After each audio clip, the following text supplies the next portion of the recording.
Hello दोस्तों, आज मैं करंट इलेक्ट्रिसिटी के ऊपर कुछ इम्पॉर्टेंट और कंसेप्चुअल एमसीक्यूज़ आपके लिए लेके आया हूँ। चलिए हम स्टार्ट करते हैं। पहला हमारा जो एमसीक्यू बेस्ड होगा बच्चों, इंट्रोडक्शन पे होगा। जो बेसिक्स ऑफ इलेक्ट्रिक करंट होंगे उसके ऊपर क्वेश्चन होगा। सबसे पहला क्वेश्चन आप देख सकते हैं, इलेक्ट्रिक करंट इज़ आ। बच्चों इलेक्ट्रिक करंट हमारी एक स्केलर क्वांटिटी होती है। इलेक्ट्रिक करंट के पास डायरेक्शन और मैग्नीट्यूड होता है, बट ये वेक्टर के लॉज को फॉलो नहीं करती है। यस बच्चों, इसीलिए ये हमारी एक स्केलर क्वांटिटी हो जाती है, इसके पास डायरेक्शन और मैग्नीट्यूड होने के बावजूद। चलिए बच्चों नेक्स्ट क्वेश्चन की तरफ चलेंगे। Next question is the definition of current. क्या कह रहा है? The rate of flow of electric charge is called electric current. आपको पता है I is equal to delta Q by delta T. अगर आप एवरेज इलेक्ट्रिक करंट निकाल रहे हैं और अगर आप इंस्टेंटेनियस इलेक्ट्रिक करंट निकाल रहे हैं तो D Q by D T होता है। जी हाँ बच्चों, नेक्स्ट क्वेश्चन है, बहुत बेसिक सा है, थोड़ा सा मैथमेटिक्स से कैलकुलेशन हमें करनी पड़ेगी। इन 10 सेकेंड्स 3 into 10 की power 20 free electrons enters one end of the conductor. एक कंडक्टर के अंदर बच्चों क्या है, 3 into 10 की पावर 20 इलेक्ट्रॉन्स एंटर करते हैं 10 सेकेंड में। मतलब नंबर ऑफ इलेक्ट्रॉन्स दिया हुआ है। Leaves the other end, yes बच्चों, and leaves the other end the current in the is बच्चों in the conductor is actually. तो बच्चों करंट का फॉर्मूला क्या होता है सर? क्यू अपॉन में टाइम। टोटल क्यू क्या होगा? एन ई अपॉन में टाइम। एन ई अगर मैं बात करूं, एन ई की बात करूं तो नंबर ऑफ इलेक्ट्रॉन्स बोला है 3 into 10 की पावर 20 इंटू 1.6 into 10 की पावर -19 अपॉन में टाइम इज़ 10 सेकेंड्स। जी हाँ बच्चों, टाइम कितना है इसका? 10 सेकेंड्स है बच्चों। अगर हम इसको सॉल्व करेंगे तो ये कैंसिल हो जाएगा और हमारा आंसर आ जाएगा 4.8 एम्पेयर।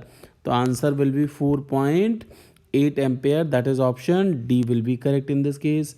चलेंगे नेक्स्ट बेटा टॉपिक जो हमारा जिसके ऊपर हम क्वेश्चन करने वाले हैं वो ओम्स लॉ के ऊपर है। बहुत बेसिक से क्वेश्चन हैं ये भी और कंसेप्चुअल हैं जो आपको समझना बहुत ज़रूरी है। ओम्स लॉ क्या करता है, किसके बीच में रिलेशनशिप बताता है? आपको पता है V is equal to I R. Actually V is proportional to I and constant होता है यहाँ पे R। तो करंट और पोटेंशियल डिफरेंस के बीच में हमारा ओम्स लॉ रिलेशन को एक्सप्लेन करता है। बच्चों next question number 5 we will solve. Question number 5, fifth question क्या कह रहा है?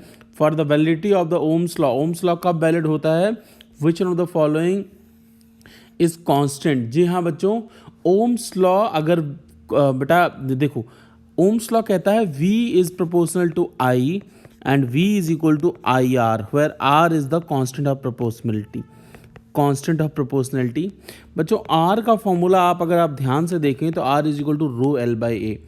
रो is resistivity, L is length, A is area. बच्चों अगर आप लेंथ बदलेंगे तो भी हमारा आर बदलेगा, तो कांस्टेंट नहीं रह जाएगा, तो ओम्स लॉ फेल हो जाएगा।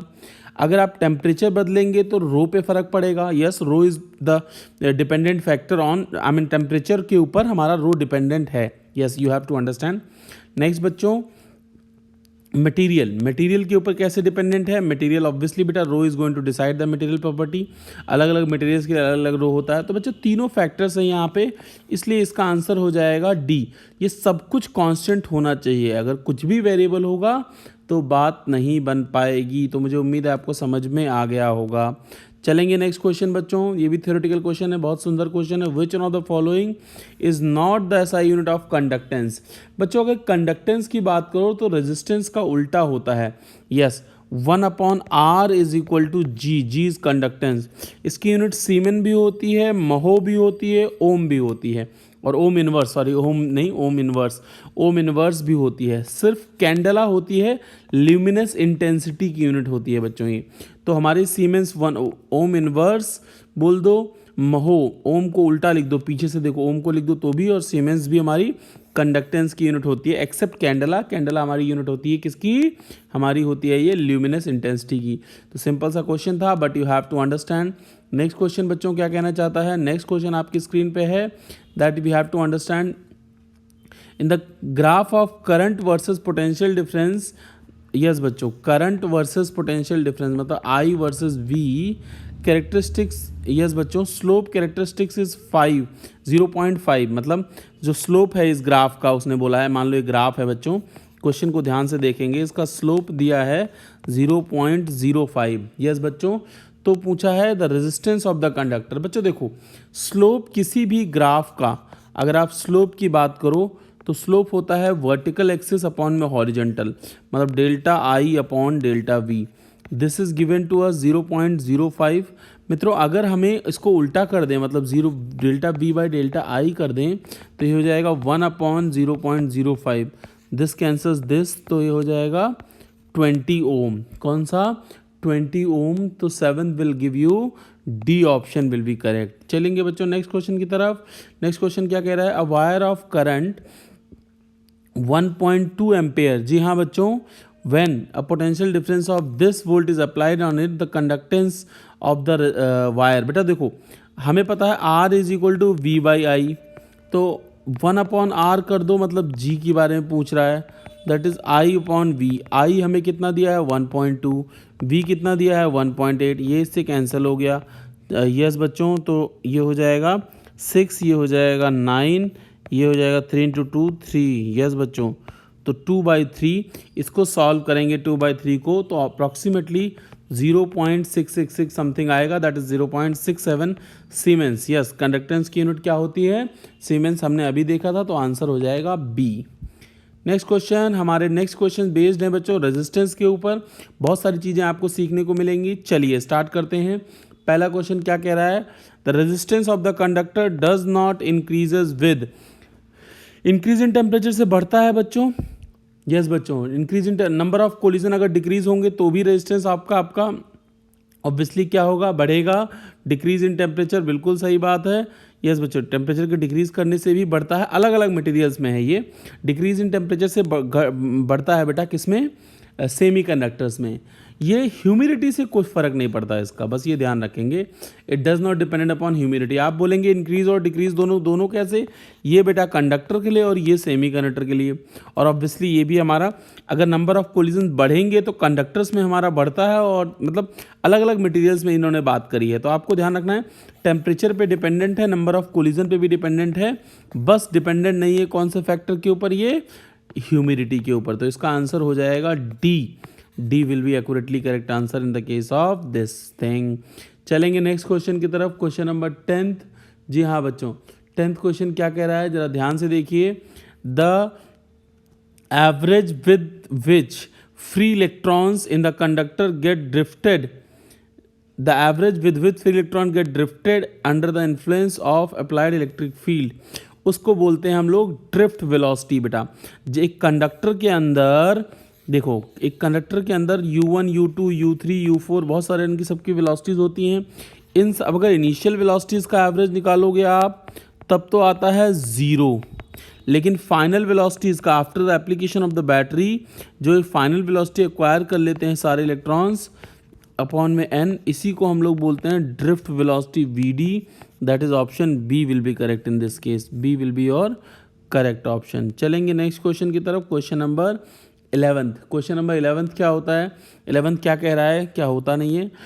Which of the following graph represents the ohmic resistance? ohmic का मतलब ओम्स लॉ को फॉलो करें, और V is proportional to I या I is proportional to V, ये ग्राफ हो जाएगा। और बाकी कोई सा भी ग्राफ इसमें संभव नहीं है। जो नॉन, देखो बेटा I कांस्टेंट है, ये तो अलग ही चीज़ हो गई। ये दोनों नॉन ओमिक हो गए। नॉन ओमिक मतलब ये सारे ओम्स लॉ को फॉलो नहीं कर रहे हैं, बस सिंपल सी बात है। Question number 12th, we have to understand the question number 12th part। question number 12th क्या कह रहा है? when electric field is set up, the electron acquired, yes, the electron acquired drift velocity which is directed।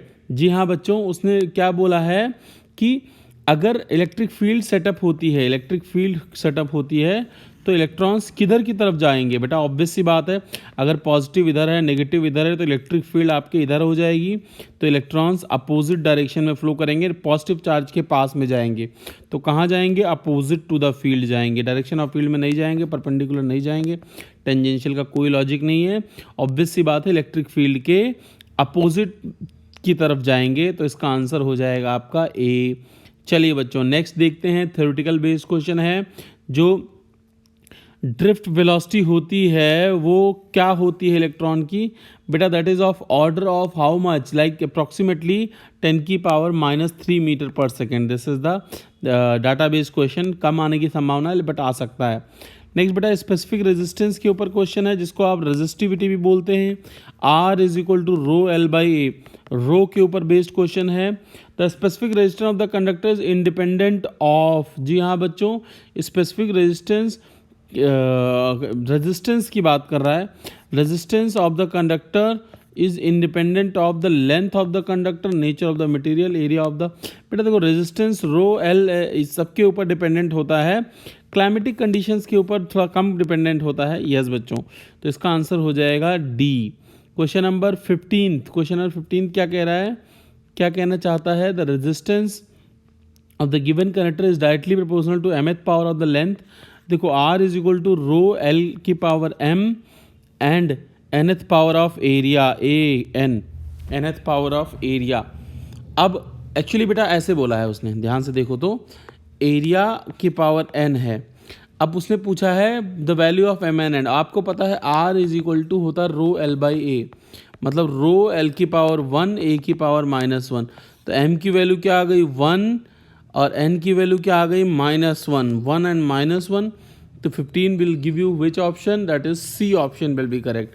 15 will give you C option will be correct in this case. We will solve towards question number 16th का क्या हो जाएगा, चलिए देखते हैं। Nichrome wire of length 100 centimetre and area of cross section 0.5 millimeter square. The resistance is this one, the resistivity R is equal to rho L by A. Rho is equal to R A by L. We will solve it this over here.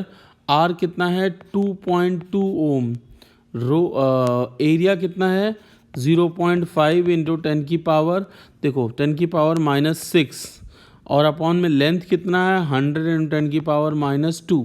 इसको बेटा जब हम solve करेंगे तो we will get the value approximately 11 into, yes solve करने के बाद मिलेगा 11 इंटू 10 की power -7 ohm metre. That is option D will be correct. Question number 17, yes बच्चों, क्वेश्चन नंबर 17 के ऊपर हम लोग क्वेश्चन सॉल्व करेंगे। Yes, a wire of 50 centimetre long and 1 millimetre in the cross section carries the current of 4 ampere when connected 2 volt of the battery. जी हाँ बच्चों, ये देखो ये है उसकी लेंथ, ये है उसका एरिया, ये है करंट, ये है ऑब्वियसली वोल्टेज अप्लाइड। तो हम लोगों को क्या सॉल्व करना है, हम लोगों को कैलकुलेट करना है क्या बच्चों, रेजिस्टिविटी। देखिए हमें एक बात पता है कि I की वैल्यू 4 एम्पेयर है, ओके, और वोल्टेज भी हमें गिवन है 2 वोल्ट। तो R is equal to V by I, V कितना है दैट इज 2, I कितना है 4, मतलब 1/2 is the resistance is equal to rho L कितना है, L is 50 centimetre, okay, upon में एरिया क्या है 10 की पावर -6। बच्चों जब इसको हम सॉल्व वगैरह करेंगे, I just solve it and get the value of approximately, rho की वैल्यू अप्रॉक्सीमेटली आ रही है 10 की पावर -6 ohm metre. You can calculate it. Yes बच्चों, that is option D will be correct in this case. चलिए बच्चे, नेक्स्ट सेशन से हम लोग नेक्स्ट सेशन में temperature dependence of the resistance के ऊपर हम लोग क्वेश्चन को सॉल्व करेंगे। बच्चों चैनल को सब्सक्राइब कर लो, दोस्तों को शेयर कर लो।